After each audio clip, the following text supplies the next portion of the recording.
Hey, welcome back to the Cash PT Lunch Hour podcast. This is Aaron LeBauer, and we're on location in Breckenridge, and my guest today is Kyle Womack from MØVRx and MØVRx. Yep. Awesome. So we decided, well, we're up here. What did we do? We spent the Saturday, Sunday, regular mastermind retreat. And I said, hey, I want to go skiing. I love skiing, and let's go. And some of the guys were like, no, but we snowboard. Right? Yeah. So we just finished a day of skiing and snowboarding, and thought we'd do it, another in-person Cash PT Lunch Hour. It's been like 3 or 4 years since I've done one of these. So, Kyle, thanks for coming, dude. That was awesome. Yeah, let's break this morning was killer. Yeah. Okay, so just maybe less than 5 minutes. Introduce yourself. I just want to know, like, who do you help? What do you do? And tell us a little bit about your business. Yeah. So I have 2 clinics in Oklahoma City. Well, let's back up. Let's make this more fun. Let's do the original story. So I started a practice outside of a CrossFit gym in Oahu, Hawaii. And basically it was just because I had a friend that had a gym, and she said, hey, if you ever want to come see if anybody wants to work with you. I was just starting my practice. I was driving around seeing people at their houses. And she's like, if you want to come see if anybody wants to work with you, then come on by. And so I went there one night. I got there and she said, hey, can you give a 10-minute presentation on mobility and why it's important? And I was like, sure. And so I just threw something together, pulled out a whiteboard, started writing down stuff, and I got 5 clients that night. Nice. So I was like, okay, this might actually work. So I came home and talked to Jen, and I was like, hey, people actually want me to help them. so we, that turned into, she asked me, well, you can come back anytime you want. So I came back the next day and had 5 more clients. And then eventually I said, hey, could I just pay you to have a key to the gym so I could see people here? Yeah. And so that was the first time that I paid rent, was for the corner of a CrossFit gym over by the wall balls. And that was like my first location, I guess you could say. And then I would just go between different gyms throughout the island. And did you have a little table in the corner? I'd bring it with me everywhere I go. Yeah, bring my little table, my bag of stuff, and my floss bands, my scraping tool, and all those things. And so I would just bring it from gym to gym. So I'd go to 3 different gyms on the island, and then one weekend we went over to Kauai, and my wife and I were like, I think we're supposed to move here. So we did. So we shut down the practice in Oahu and moved over to Kauai and did the same thing there. Just found there's 3 gyms or 4 maybe. 4 gyms that I did the same thing in Kauai. And then we thought, okay, there was one night we were up late talking, and it was like we heard that we were supposed to go to Oklahoma City. And we were like, well, okay, let's do it. And it didn't really make sense because everything was kind of going pretty well in Hawaii. And we're from Oklahoma originally. Both so of you? Was, my wife's from Tulsa, and then I'm from Oklahoma City. So we're Oklahoma born and raised. Yeah. And so we're like, okay, let's go to Oklahoma. So we went back to Oklahoma, and we're like, this is going to be great. There's tons of gyms here. There's a lot of people. We'll be able to make this work. And then the world shut down 2 weeks later. And wow. That was like March 2020. We moved there March 3rd, 2020. We were at the Thunder game that shut the world down. Wow. We were there. And so we thought, oh boy, now what do we do? So did you move there for like a job, or did you just move there to do the same thing? Moved there and I did the same thing. Yeah, I was like, I just was going to start it up. Yep. And so I had a location set, actually 2 locations that had agreed to let me be there. And then I ended up, so then we got things going, then it shut down, and, kind of with everybody, we all had to figure out what we're going to do. So I became a well-educated Postmate driver and worked on the taco truck. And that was, I'd work on the taco truck all day long. And because people couldn't go to restaurants, they were hiring the taco truck to come to neighborhoods. So we'd go to the neighborhoods and we'd sling tacos all day, and then come home, get in the car, throw all the kids in the car, and go drive Uber Eats and DoorDash all night long. Wow. And that's how we figured out how to pay rent. Yeah. And so we did that for probably not that long, but what seemed like forever. And then our practice started building. And then what time do you remember? What part of the year that you started seeing clients again?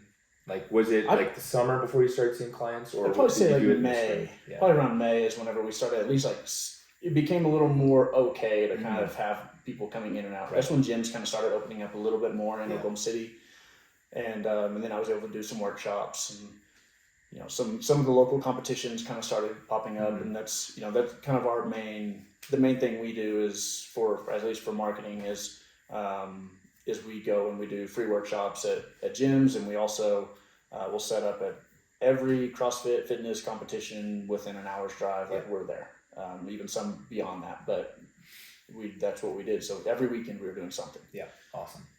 What at that time, because I think I'm just thinking back, like some clinics were able to stay open, some had to shut down, some people were able, like the gyms they were in had to shut down and they could get access to them as a PT and others couldn't. Yeah. Was there anything like that, or was it was too new for you and you didn't have the momentum to really make that work? I only had 2 clients started. Yeah. So by the time it shut down, I'd only had I'd done 2 evals, and I had, I think one of those actually came in for an in-person visit. Yeah. And then, so I'd switched to everything virtual, which, for my 3 people, 2-3 people that I had, which that sucked. Yeah. And I don't ever want to do that again. But, yeah, and then around May, gyms kind of started opening up. I was technically probably able to see people in the clinic because we were healthcare facility, yeah. But no one really wanted to come in. Yeah, well, like when we closed down, and I want to say it was June before we could really start. It was June? Was it June? But there was 30 days where I couldn't even get a hand sanitizer. That's crazy. It was like we couldn't. I placed 3 orders and they all got canceled. Yeah. And it was like, so we could open up and sometime in May, but it wasn't June. I think it was June that we could actually bring people in because I couldn't clean anything. Well, I think there was like distilleries making hand sanitizer at the time. Like I remember I had some friends that had some distillery hookups, and they were like, "Well, do you want some hand sanitizer?" I mean, it smelled like tequila. I know, it was gross. Well, maybe, I guess it's all we can find. Right. Yeah. So you get things started. When did you stop? Like what changed? When did you stop driving like Uber Eats and taco truck and start your business full time? That was probably, I'd say, late July or August. Mm-hmm. Okay. Probably around there. Was whenever I didn't really need to work on the taco truck anymore. Yeah. It was, and that was whenever we started picking up and started getting a little bit busier, and and also during the summertime is kind of when some of the competitions would start picking back up again and all that. But yeah, I'd probably were they happening outside, or was it? Yeah, most of them, they would do them outside mostly, or they would have them like, it was like these almost like underground competitions. It was like, you walk in, every door's open, fans everywhere, and there's like signs that are like, don't stand within 6 feet of people, don't wash your hand, nobody's doing any of the rules, but they're like, we had to put the rules to let this thing go. Right. But that was, it was an interesting time. When did things, was it like steady growth, or was there a point where, things went, just went up and you started getting really good traction? I would say, because this wasn't like the first time I had opened, I was expecting, anytime that, at least for us, anytime we opened a clinic, whether it was Oahu or Kauai or Oklahoma City, it was kind of this like gradual wave, but it trends upward, but there's peaks and valleys. And so, and I would say it wasn't any different. We'd have 1 month that was great. The next month we were like, we don't know what we're doing anymore. And then the next month, like, we're crushing it. And then it was another month of like, well, that was okay. And that just kept building and building and building, to the point to where, that was 2020. So then I think in 2021 is when we brought on our first, a pelvic health PT, as contract. And she basically came to me and saying, hey, I'm wanting to open a practice. I'm not liking being in the insurance model anymore. She was a friend of mine from a clinical rotation I had.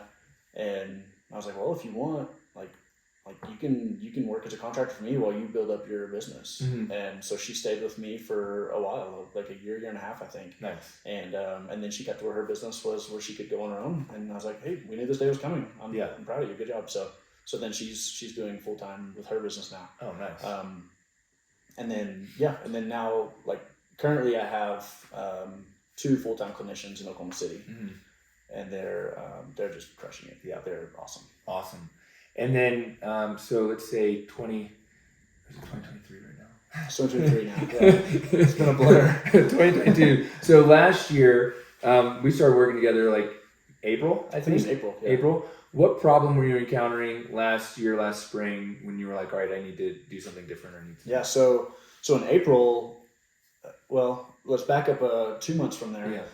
In February, my wife Jen and I had been basically saying, we're kind of wanting to move back to Hawaii, and so we were trying to figure out like what does that look like, because every time we'd moved previously it was shut everything down, start all over again, and I wasn't quite sure that I necessarily wanted to do that again, but we wanted to be in Hawaii again. So we started just exploring options of, okay, how do we do this? And so at the time I was like, well, maybe if I can make some online courses, then I can at least have something in the middle ground until we get to Hawaii, so that way we can fund that. Well, that led to me, I think I've listened to your podcast for a long time, but sorry about it, but like I don't follow every episode. Yeah. But I hadn't listened to you in like a long time. Yeah. And I was just like skimming through podcasts, and I saw Aaron LeBauer and Jess Ginny, online courses. I was like, hey, that's cool. I need to listen to I need to learn about online courses. Yeah. So I clicked on that, and then listened to you interviewing Jess, and which is so fun to think now, like a year later, how all these relationships have formed. But I was like, listening to you and Jess, and I was like, wow, that sounds great. I should learn how to build online courses. So I sent her a message on Instagram, and she contacted me, or her VA or somebody contacted me, and then it started this conversation to where she said, well, how about I'm running a deal now. If you buy a PT BizCon ticket for PT BizCon, this was 2022, then you can get my course for free. And I was like, well, that's a great deal, because the ticket's cheaper than your course, and I get both of them. So that sounded like a no-brainer. So did PT BizCon, or she called me just to ask what I was looking for. Yeah. And she was basically, during that, I told her, well, I have this practice built up. I had just hired one of my first full-time clinicians, and I either need to shut it down or figure out what to do, because we're wanting to move before the end of the year. Mm-hmm. And she was like, why would you move? Or not why would you move? Why would you shut it down? She was like, you're doing really well. Yeah. I said, well, I think that's what I have to do, because I won't be here. How much money were you guys doing? I think we were probably close to somewhere around 20-ish. Yeah. Probably around there, about $20,000 a month. You and another person. Me, and then I just brought him on. So it was basically like I think I had probably got to around 20-ish myself with and that was also as the pelvic girl was like she was just starting to phase out a little bit, and so it was mostly me with some little sprinkles of the other two, and then Keegan, who's with me now, like he built up very quickly and got things going. But she was like, why, if you're doing that, like why don't you just keep it going? And so I thought, well, I've never thought about that, but I don't know how I could do that. And she goes, I think you need to like join the mastermind program. Yeah. And I was like, well, I mean, I don't know. I feel like a lot of us are always skeptical. It's like we hear like, okay, well, what's this, and what's it cost, and is it worth it? And there's all these different questions. And I was like, well, I don't know. And she goes, well, I want you to think about it. She's like, let's schedule another call and talk a little bit more deep about this. And then PT BizCon happened, and I'd listened. I believe it was Ben Baggy. Yeah. He spoke last year, right? Yep. And I got off the phone with her of saying like, hey, there's a possibility that you could do this. And I was like, okay. And then I clicked on, I was actually snowboarding at that time also PT BizCon, so I didn't get to actually watch it live. So I was watching the recordings while I was driving. I was listening to the recordings while I was driving. I was not watching the recordings while I was driving. Listening to the recordings while I was driving. And it was like hours after I had talked to Jess, and she was like, and this Ben Baggy guy comes on, he's like, yeah, I've got clinics here and there, and then I've just had to set up my systems, run them remotely. I came home and told Jen, I was like, we're doing it. I was like this is gonna happen. We're gonna keep Oklahoma City. We're gonna build something in Hawaii. And so so that, I mean, that's very long-winded, but that's awesome. But that happened, and then about a week later, so at that point, then I went back to Keegan, who had just started with me, and basically I told him, I was like, well, I know you've been with me for like 2 weeks now, and here's what our thoughts are. Either we can shut this thing down and shake hands and say it's been fun, or we can build this thing up and see what happens. And he went home, talked to his wife. He called me that night and he said, hey, this is my favorite place I've worked. I love the people we work with. I love the business you've built. He said, let's build it up and see what happens. Yeah. So that was a year ago. Yeah. And then about 2 weeks, I believe, after we had kind of thought, okay, let's build this up and see what happens. I got an email from a girl named Shay, and she had told me that, hey, I'm about to graduate physical therapy school. I've been in the Oklahoma City CrossFit scene for 8 to 10 years, so I know everybody there. All my friends come and see you. Have you thought about hiring anybody? And I was like, yeah, we are. Perfect. So basically it was, so then that conversation started. I had to wait for her to graduate and pass her board's exam, and then I trained her for a couple months, and then she was like, hey, what if we opened a second location? She's like, there's a gym down in Norman that's basically all my family. So what would you think about us opening a place down there? And I go down there most of the week and come up to Oklahoma City 1 day a week. Mm-hmm. Sure, let's do it. And so currently we have 2 locations, one Oklahoma City, one in Norman. Okay. And they're both running full time. Dude, that's awesome. How far apart is Norman? Is it? I'd say it's about a 30-minute drive, something like that. Is it a distinct city, or is it part of the outer? I'd say it's distinct city. I wouldn't quite call it a Oklahoma City suburb. Yeah. It's where University of Oklahoma is. Okay. So that has kind of its own feel to it. Yeah. But there's a pretty good little separation there. Awesome. Yeah. What was the hardest thing for you in building your business so far, up to this point that we're talking about in this story? I would say giving stuff away. Mm-hmm. I wanted to do everything. I mean, I wanted to see everybody. I wanted everybody to email or call me, and then I wanted to have the phone call because I was the one that had put the time and the energy into figuring out what do I say and how do I say it, and I thought that I was the only one that could do that right. Yeah. And so I wanted to be hands-on on everything.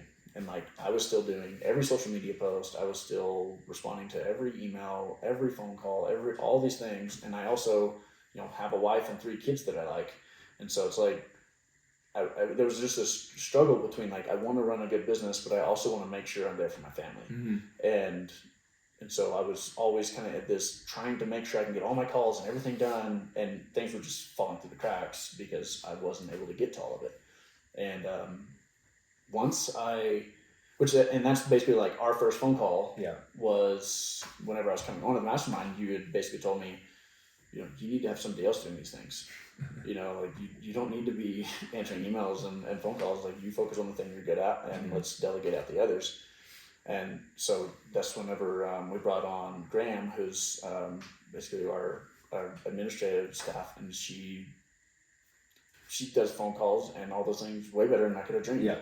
And so I'm here I thought that I was the only one that could do it, and this is my little special thing. And really, Graham's way better than me. Isn't that amazing? And so, and even just even Keegan and Shay, it was I was trying to show them how to do everything perfectly right. And I had given them a lot of freedom and hey, here's kind of a framework on how we assess, how you want to, I trained Shay on how to treat things, but also was hey, if you find things that work better for you, use them. And then I kind of trained her through our sales process and all that. And then, she goes out there and had sold 5 or 6 packages in the first week. And I was okay, well, I remember you messaged me about that. I told you, and I told her, I was it's not this easy. Don't worry about it. And she was maybe just because they know me and whatever. I was yeah. And then she's her numbers are still good.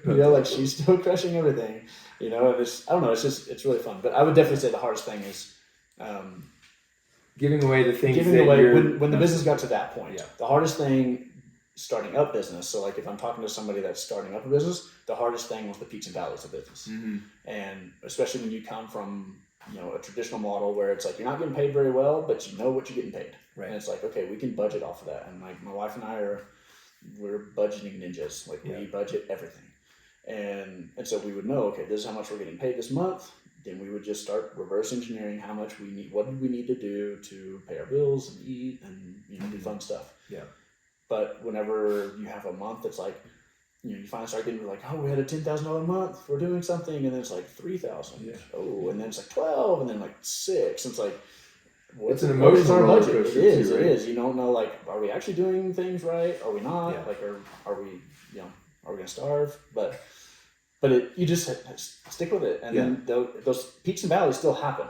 Still month to month. Our December, January was pretty low, and then our February is looking really good, and it's just bigger numbers, but the same peaks and valleys. Right. if there was one thing about hiring that that you could like share, is it like a mistake, or is it a way that you found people? Is it something that you did in training them? Like, what was the key to bringing on staff in a way that like they're crushing their sales goals, they're treating patients, and you feel like you trust them? Is there like something you did or didn't do that you think is valuable? As far as like the hiring part, I don't have a lot of advice on that because both of them fell in my lap. Yeah. You know, and it was, both of them ended up just kind of showing up and saying, hey, I'd love to work for you. And I was like, this is great. I know there will be a day where I have to actually make an ad. Right. And we'll have that conversation that day. But I would say something that I feel like I probably did well with Shay, and Shay, you can chime in and let us know what you think on this one. But what I think I did well with her was our first interaction, whenever she had told me she wanted to work for me, and I basically said, what do you want for your job? And so basically said, how much do you want to work? How much do you want to get paid? Who do you want to see? Where do you want to be? Is there days you want off? You know, how do you want this to be structured? And so she had said, hey, I want to make this amount. I want to work these days. You know, and I told her all this stuff before, like, we sat down. Like, I wanted her to have time to think about this and talk to her husband and come up with, like, her dream job. Right. And then I felt like my job was to provide that dream job. Yeah. And so, so basically we said, okay, you want to make this amount. Here's how much I'm going to pay you.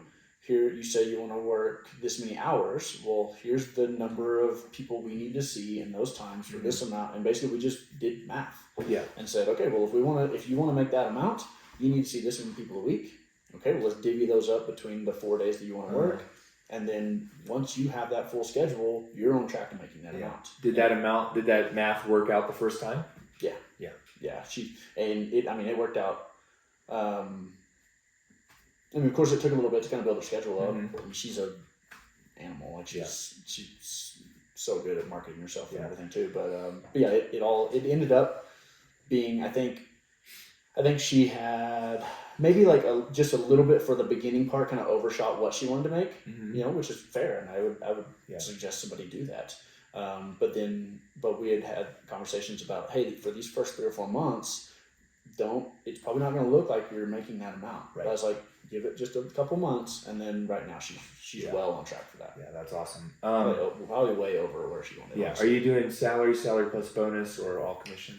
They're also, both of mine are 1099s. Okay. And so we do per visit. Okay. Yeah. So we do a per visit, and then if they get over 20 visits per week, then we do a bonus for those visits. Yeah. How do you track it so it's simple? So we use a very confusing to other people looking Excel spreadsheet. Okay. And that's just what we've used, and I have it all built out, and there's formulas. It's very destructible. So if somebody came in and messed up our Excel spreadsheet, we would have to hire a software engineer. Do they fill it out, or do you go back and look at the schedule? Well, Jen does. My wife does. Okay. Yeah, because that's one thing for me. I'm like, I want it simple, and I don't want to have to go sit at the end of each month and track all this stuff. Jen does that, and I've heard, like, Owen, I think, has them send a basically not an invoice, but like a timesheet or something in, and then they just double check it. That's not a horrible idea, actually. Right. This is just kind of what we've done for now. I would imagine, though, if we get to where, you know, we have a lot of things in the horizon coming up in the next year, and so if we get to the point where it's like we have more clinicians in Oklahoma City, and I'm working on building another clinic in Oahu, like if we get multiple clinicians there, I can already tell that Jen will say either we need to figure something out, or I'm not doing this anymore. Right. And are they 1099 because that's what they wanted, or? Yeah, that's what they wanted. They, basically I said, hey, we can either do like a salary type thing and kind of have that set up, or we can do it in a way that's kind of a eat what you kill, and there's no cap. Yeah. You know, if you want to work 9,000 hours in a week, send it. Yeah. Go for it. You know, and if you don't. And I feel like it was for me, it was a really good way also to learn to have employees, because we were at the point where we were like just making enough to where it made sense to have an employee or to have another clinician, but it also, it felt, I mean, just kind of like, honestly, it felt safer for me too, because if they're not seeing people, like, I don't have to pay them. Right. And so, but then it makes it to where too, like, the more they want to see, the more that I pay them. Yeah. So and do they have responsibilities outside the time they're treating, like sales, marketing stuff? Or is that nothing that's within that payment structure. Yeah. But it's also and that's the thing is when it's 1099, you have to be careful on like how you say things and how you set it up, and I'm very open with them about this. Like, hey, if you don't want to do something, don't do it. Yeah. Like there's no obligation. But if you want clients, you probably ought to go set up at a workshop, or go set up at a competition. And so for that, we pay them an hourly rate, like a lower hourly rate for when they go to workshops or competitions and stuff like that. Okay, right on. And did you ever consider bringing them on as an employee and then paying them a per visit rate that way? I did, but I spoke with my CPA about it, and she was like, hey, if they're cool with this and you're cool with this, then it's like, why mess up a good thing? Yeah, right on. And so, I would imagine that maybe there's a day that we do that. But for right now, it kind of seems like everything's kind of working. Yeah. But if they came to me and said like, hey, I want to change up the structure, then I'd be open to figuring out how to do that. Yeah, because there's pluses and minuses. For sure. Yeah. Let's see. So you just moved back to Hawaii, and you just bought a new house in Hawaii. Yeah, I did. Just bought a house 2 weeks ago. Yeah, dude, that's fucking cool. Congratulations. Yeah, that was on the. Yeah, that's so from awesome. The first mastermind meeting, whenever we said, look 6 months out, or I guess I started right around the time, so it had been look a year out. Mm-hmm. I need to pull out that actual paper, but I think I had written down that we wanted to make $300K in a year, and we wanted to buy a house in Hawaii, and we wanted to start a clinic in Oahu. And so far, we're starting a clinic in Oahu here in 2 weeks. Yeah. The other two are already checked. Yeah. And so that was it was pretty fun to be able to have like, during those times where it's like we write out like, hey, I want this, and I use the word reverse engineer a lot, but Jen and I use that with all of our budgeting, with time, and with our schedules and all that. Is, hey, what are the things we want, and then just what needs to happen this like in 6 months, just like we do in the retreats. Just like what needs to happen to get this year goal, what needs to happen in 6 months, what needs to happen in 3 months, what needs to happen today. Right.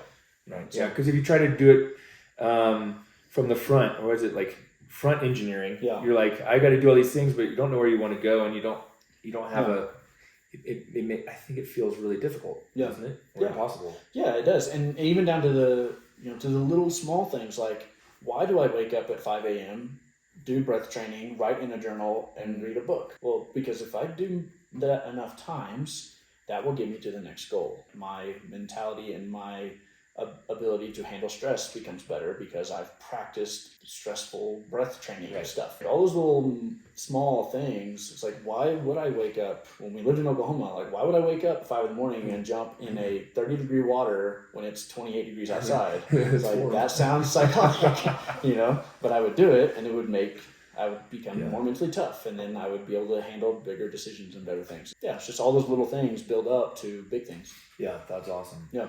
So you've also started, so you're big into CrossFit, and you've started a MØVRx, which is a, well, maybe you should tell us. I can summarize it, but I'm not going to get as well as you. So basically I have two partners with this.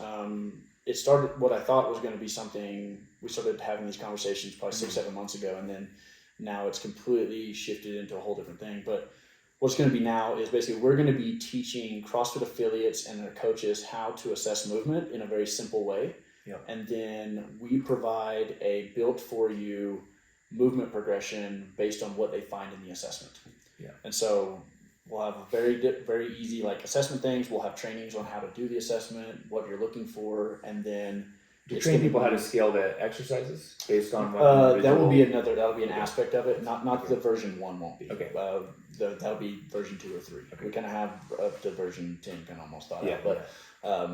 But initially it'll be, hey, this person, like Coach Judy looks over and Pam can't squat worth a crap. Mm-hmm. And so then we say, okay, Pam, you haven't been able to squat well, and you've been here for 10 years. Why can't you hit depth? Yeah. So then Coach Judy will then do a quick assessment of like, okay, ankles, hips, knees, core stability. Let's see, where's the breakdown? Mm-hmm. okay, it turns out your hip flexion is horrible. And so what they do is then they'll go to the program we're building out that says, you know, Pam, her last name, her email, her phone number, hip flexion module. Yeah. And they click go.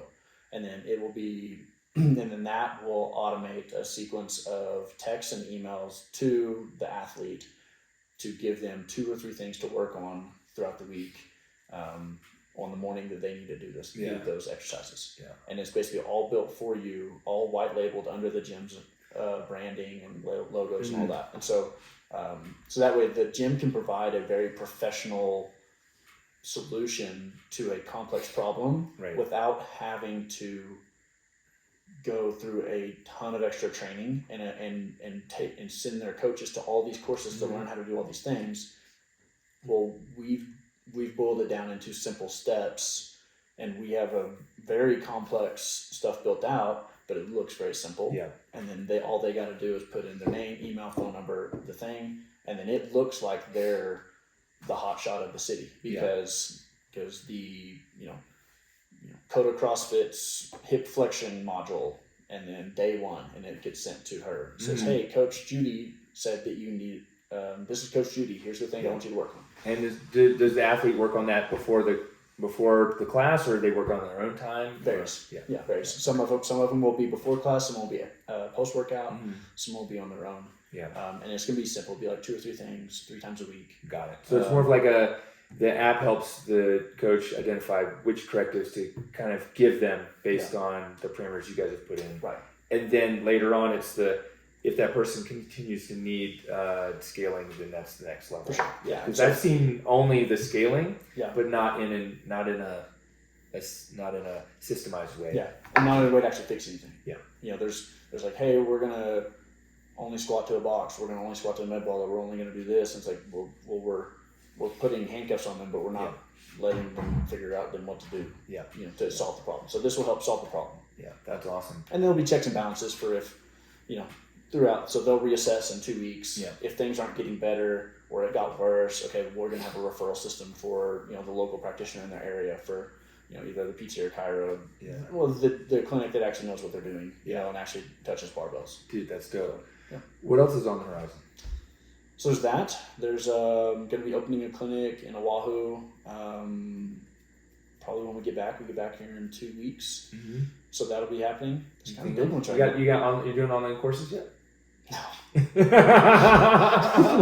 No. I told Jess that I saw it at this weekend Mastermind. I was like, I'm almost ready to do an online course. I have downloaded, or I have joined and unsubscribed from Kajabi and ClickFunnels more times than I can count. But it's on my to-do list.